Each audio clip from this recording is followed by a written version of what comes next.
Mercedes-Benz 190 SL 9055.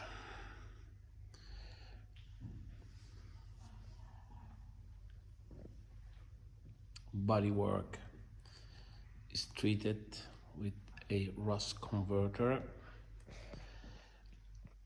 is sanded and beat off all the unequal parts.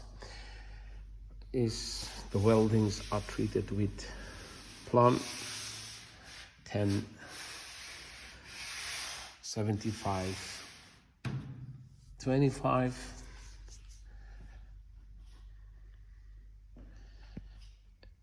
and is very, very well done.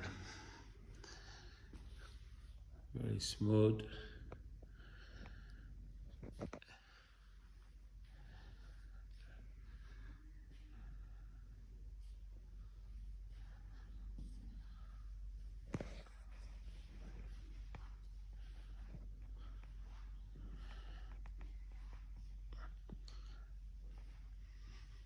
Next week, we're going to start on this side of the car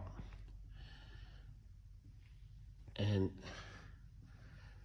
getting it in condition. It's a hard work, but somebody has to do it.